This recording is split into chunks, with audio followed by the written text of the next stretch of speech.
I have with me now the dynamic duo. I have Azman and Justin Yang. And it's a pleasure to welcome you both into studio to Culture Hub. Thank you. And the reason why I asked these gentlemen here in particular was because they engage in arts that are perhaps less accessible to some of our viewers. And Azman is an architect and Justin dabbles in the sonic arts. And so, Azman, if I can ask you, you've been an architect for your career. And for some people, architecture can be a little bit strange or unusual, or they'd say, that building's really ugly, or why did they do that? Does that make sense to you when people say those types of things? Or? Absolutely. Architecture always needs to be seen in its context, be it in the city, in the countryside, historical context with regards to what was going on at the time, what materials were available at the time, what technology was available at the time, and also some of the prevalent theory of architecture, perhaps.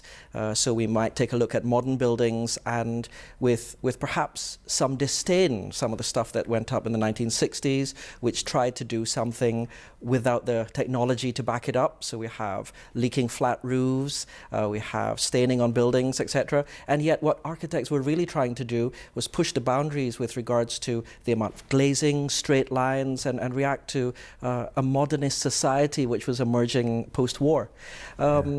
Things like that, I think, maybe would help people understand why a building does what it does, looks the way it does, etc. To what extent are you responding to what people want, what they say? Is there a bit of a balancing act that goes on there with clients? And clients are always interesting. We're dealing with people here, and I am absolutely passionate about the fact that architecture primarily exists for people. It relates to how people spend their everyday from the moment they wake up and how they have breakfast, and the space they might have breakfast, how they relate to their family, how they travel to work, and obviously the home is such a special place. Now, a really big thing that's happened in Northern Ireland in recent years is the fact that we've had a major change in planning policy for the countryside, where previously words like bungalow blight maybe would have applied.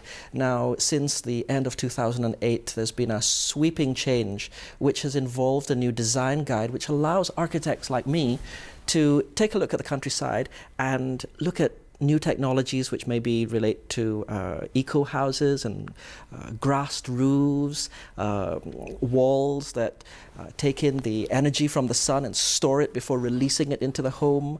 But more than anything, we've moved away from that traditional vernacular to allowing architects to interpret that for their clients. And therefore, we're taking a look at different materials appearing in the countryside, zinc, a lot more glass, whenever there's views of, let's say, the Mourne Mountains or our beautiful coastline in the north. And that provides a fantastic opportunity for me to relate that kind of stuff to what people are looking for when they commission an architect. Yeah. Yeah, and so do pay a visit to the Sonic Arts Research Centre and look up when you're walking around Belfast.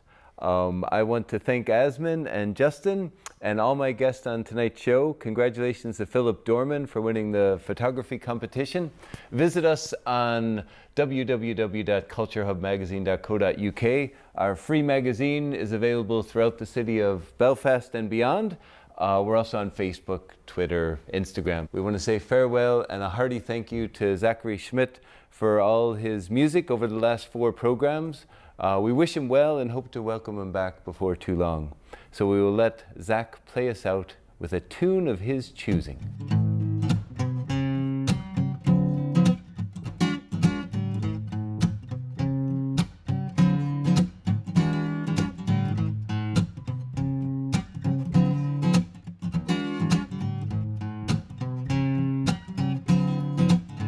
I wish I could remember, Lord, what it was that I forgot. I think it was important, and now I'm hoping it was not.